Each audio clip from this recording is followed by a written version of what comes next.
It is easier to sail many thousand miles than it is to explore the private sea, the Atlantic and Pacific of one's being, alone.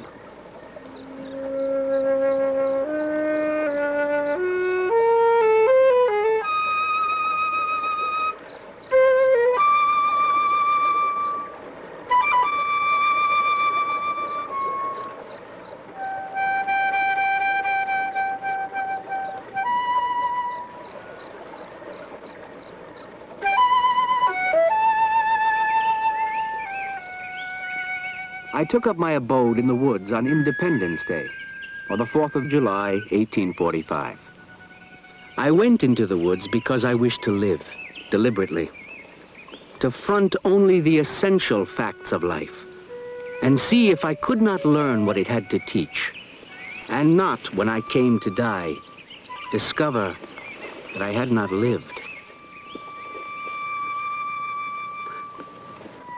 I had more visitors while I lived in the woods than at any other period of my life. But fewer came to see me on trivial business. I'm David Brower, president of Friends of the Earth. I've come here because I think what you stood for is really what we stand for. We have groups in the United States, and we have sister organizations in other countries of the world where, with the friendliness you had toward the environment, we're trying to see that a lot of the Earth's wild places are kept intact. The most moving lines that ever came from your pen, I would say, were, "In wildness is the preservation of the world."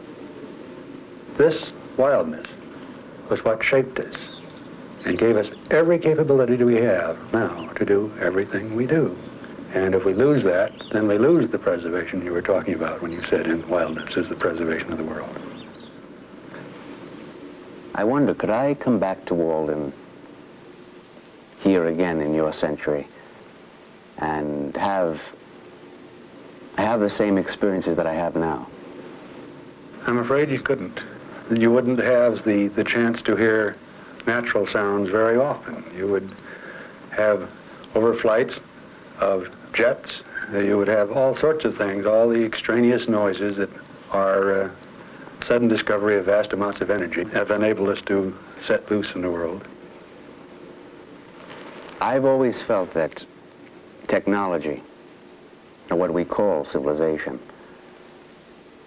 is almost always an evil thing. It's somehow just the opposite of nature. There is this mix-up that somehow civilization is mixed up with the number of things you can collect, or the amount of exploitation you can carry out in a short time, the changes you can do, the amount of wildness you can wipe out seems to be the measure of civilization. Yes, we Americans can grub up all the waving forest, but we're absolutely unable to converse with the spirit of a tree. We can't read the poetry and mythology, which retreat as we advance. Nature will bear the closest inspection. She invites us to lay our eye level with her smallest leaf. I would put forth sublime thoughts daily, as the plant puts forth leaves. I hope we bring your sensitivity to what we do that we have to do. You've got to cut a tree, I suppose you should be a little bit sorry about it. If you have to kill some living thing because that's part of your diet, you should have some regret about it. There are a lot of religions, a lot of people do. The Indians do. Many people have tried to write as you did, and particularly the lines that I like best of all, I think, that start, do you remember when you wrote them? Rise up early in the morning and seek adventure. Let the noontime find thee by other lakes, and the nighttime find thee everywhere at home. That, when we do that, when we find that admonition, that very gentle admonition, we're in touch with our world and I think with ourselves. Most of my neighbors in Concord thought that I must be quite mad to be coming out to a cabin and alone in the woods without a mailman, without a corner grocery store, without my neighbors. I am resolved not to live in this restless, nervous, bustling, trivial 19th century. Why should we live in such a hurry and waste of life. Let us spend one day as deliberately as nature. Most of the luxuries and many of the so-called comforts of life are positive hindrances to the elevation of mankind. In proportion as a man simplifies his life, the laws of the universe will appear less complex. Simplify, simplify, simplify. Well, I think that that's a motto that everybody could use very nicely these days, that the things that we manage to clutter up our lives with because we have not learned what you said about simplifying have led my wife to say that the life I live is not my own. And I think it would be really quite pleasant for everyone to learn how to see just how many things really aren't necessary. Suppose we simply didn't build it. Suppose we simply didn't go. Suppose we just relaxed and settled back a bit. Do you think, Mr. Brower, that certain things which are so important to my life here in Walden will be irretrievably lost to your generation? The things that have been irretrievably lost, and I think there are a good many, start out with very simple ones. That is the chance to know, as you did, what the taste of water is when it's just pure water. That doesn't happen very often anymore, and I don't know where we're going to get it again with so many people. But then there are some things that we can rediscover, and you rediscover it rather quickly. I think if you do such thing as not listen to someone else play a bit of music, but to play it yourself, that takes you immediately out of the spectator and makes you a participant again. One of the things that I think would have appalled you, I was riding a jet, that would have appalled you anyway, 600 miles an hour over the pole. It was dark, and I looked out the window, and there was the most magnificent display of the aurora borealis, and I asked the stewardess, well, shouldn't the captain tell the people about this on the public address system? And she said, oh no, the passengers wouldn't want the movie interrupted. They were watching a very nice movie, I presume. They were forgetting the real show. And this, I think, is what we're forgetting more and more, and that we should forget less and less. The show that costs nothing, except just the effort to go out, to listen, to come to our senses, all 5 of them, or any more that you can discover, to get them all working again. What does it smell like? What does it feel like? What's the taste of it? When people go out with your book, as I hope they will, I'd like them to go out early in the morning, very early, and then turn to that quotation of yours where I think this is the way you said it. The world has visibly been recreated in the night. Mornings of creation, I call them. Then he said, it's the poet's hour, when men are newborn, men who have the seeds of life in them.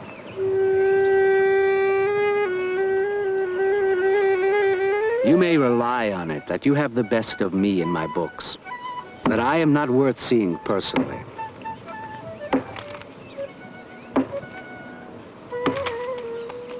What am I to the truth I feebly utter?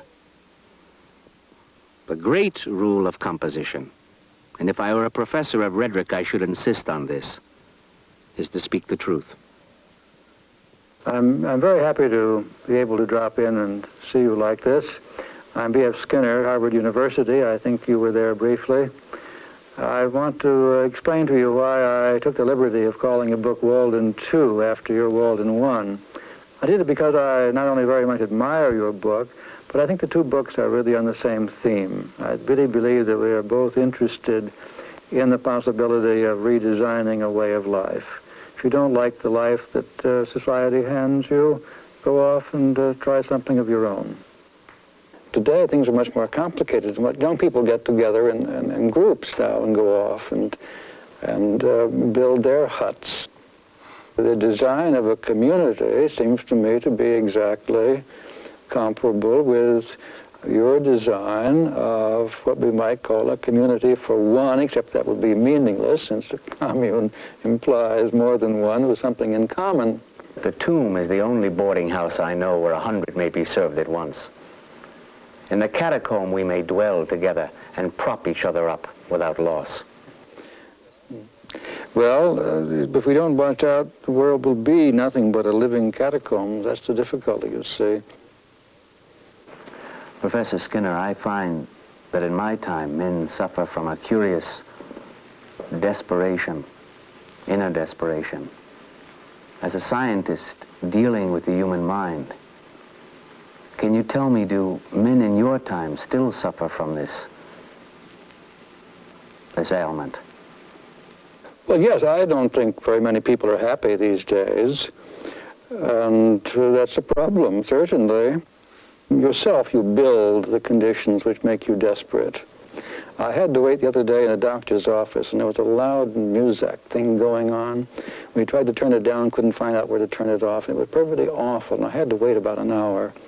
And someone had already told me that I should leave my overshoes outside because the rugs were very precious. And I felt like telling this nurse that my brain is precious too. Well, you finally turn off that music, because that is doing more damage to my brain than my wet overshoes are going to do to your rug. But they don't think that way. Well, now, you got away from that. You could. But today, with a large number of people in the world, it's very hard to have solitude and silence. So you're not going to change people. You're not going to get rid of desperation. If you believe that you can change a person inside somehow or other, then go ahead and try it. I don't think people are born bad or good, or with or without consciences. They are born people and learn to behave in various ways. And you learned one set of behaviors which stood you in very good stead. It gave you a life which is remembered by enormous numbers of people, a life which has influenced enormous numbers of people. Someone else who didn't have your luck developed in a different way, and he's forgotten. I think that what you do, Professor Skinner, is that somehow you have replaced, the individual has been replaced by your sense of what the community is. Instead of the individual having within him a sense of his own destiny, the community now gives him a sense of his destiny. Man doesn't function on communal decisions. He functions through conscience, if you will. You didn't grow up with a little conscience growing in you as part of the germplasm from which you were born. This was something you developed in a particular culture, and Concord in your day was an ideal place to develop a conscience. And once you had a good, thoroughgoing conscience, you could go off by yourself and live according to it. I don't think it ever came from inside you. Well, to me, conscience is a natural thing. Conscience comes from consciousness. That's just a question then of how you're going to define terms. Professor Skinner, you alluded to me in one of your books. It was called Beyond Freedom and Dignity. You cite me, I believe, as an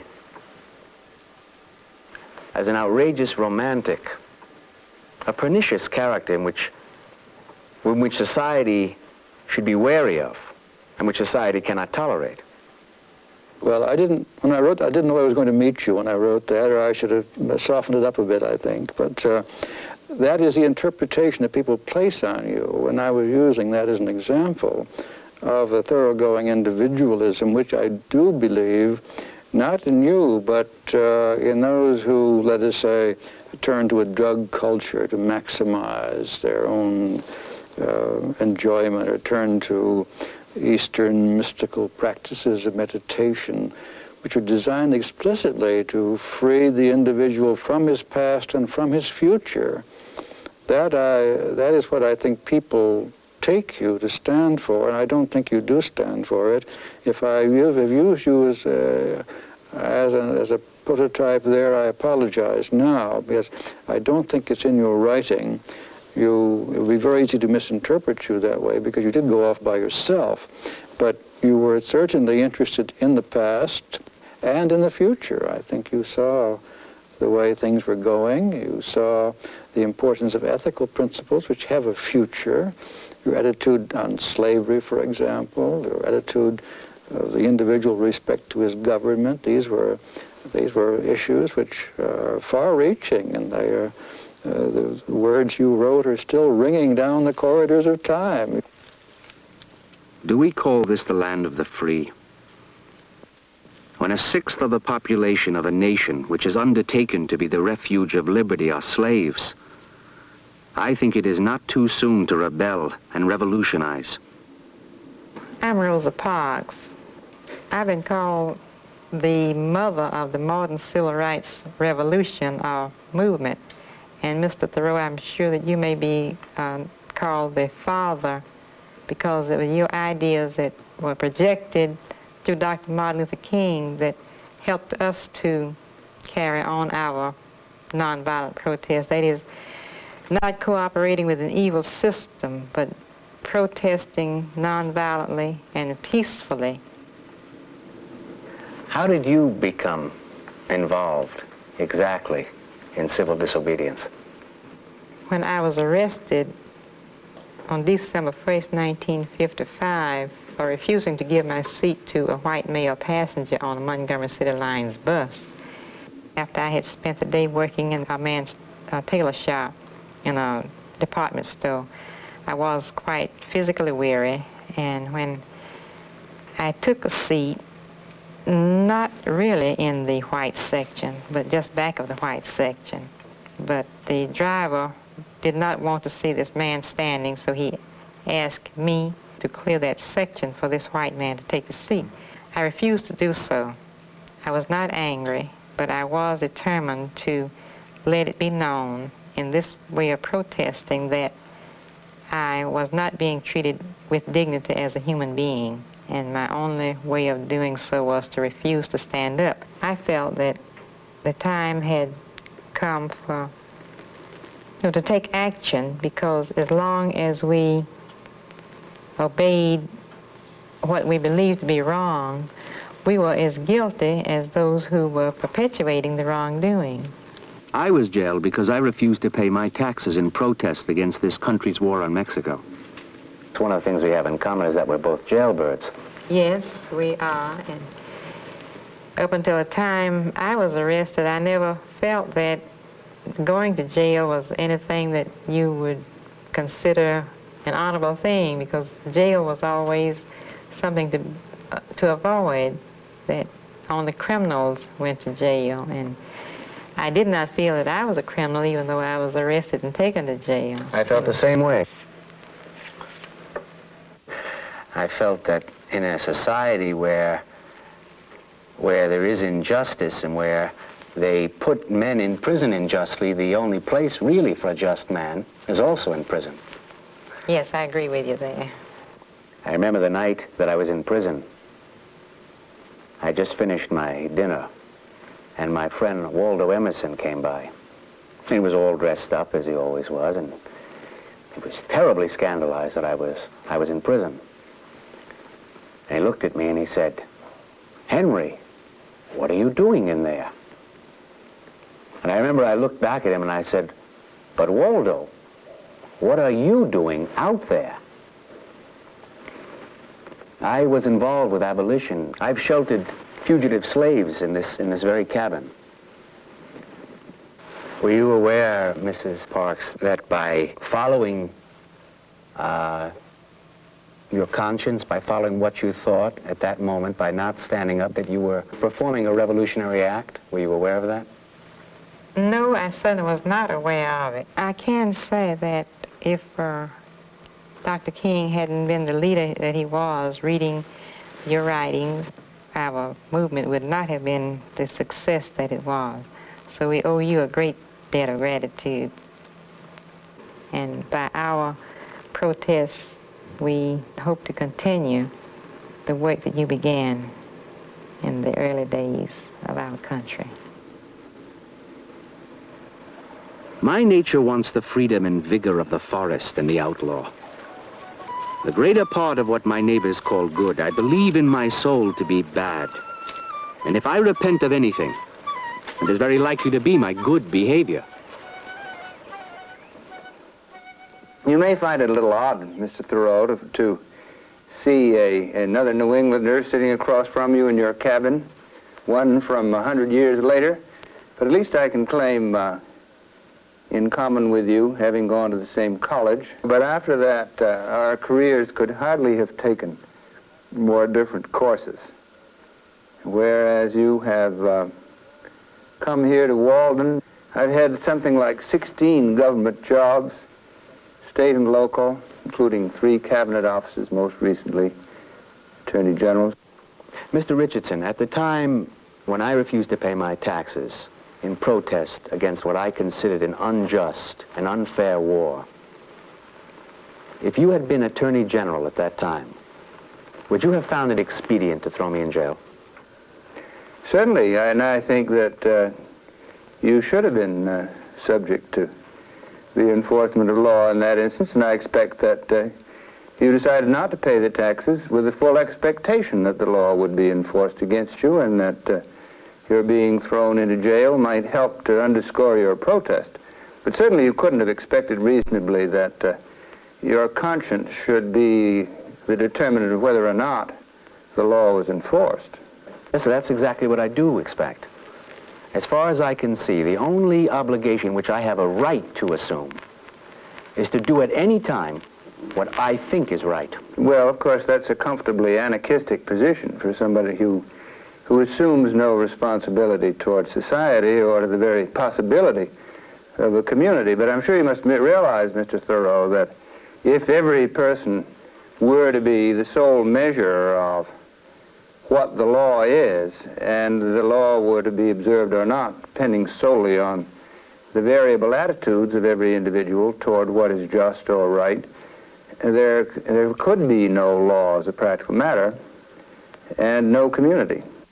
My feeling is, if the law requires you to be an agent of injustice, I say to you, break that law. Well, I think that if you can be clear in your own mind as to what injustice is, if you're in a law enforcement position, of course, and you think you're being required to enforce an unjust law, the least you can do is try to get it changed, or as a matter of discretion, not enforce it, or get out. Mr. Richardson, doesn't it occur to you that there's something terribly wrong in the fact that those that serve the state out of expediency and nothing more, simply because they're conventional people, should be rewarded, whereas those who truly serve the state through their consciences should be punished? In your own case, who would remember your prickly conscience if you'd never gone to jail? If you just said, well, I don't choose to pay my share of the taxes, and if everybody did the same thing, I don't know who would have paid them. In any event, there'd be no heroes in that situation. The situation you've just described, Mr. Richardson, makes me think that maybe anarchy isn't such a bad idea. That maybe all one can do is to just go off to a pond like Walden and live your own life and forget all about government. There really, in my view, is no such thing as the wholly isolated human personality. Not even Henry David Thoreau can be defined without reference to other people. I think, as a matter of fact, in the United States today, that it is important we seek not only a sense of individual dignity and the expression of strongly held individual views and values, but also try to conduct our public policies in a manner that creates the means of sharing in relationship to others belonging to a community. So in your view, Mr. Richardson, each man must find his own balance between conscience and community. I think that's exactly right, and I think that I think, as a matter of fact, that contemporary civilization in the United States tends unduly to subordinate both, because I think that the rediscovery of a sense of identity brings with it an awareness of the need for community.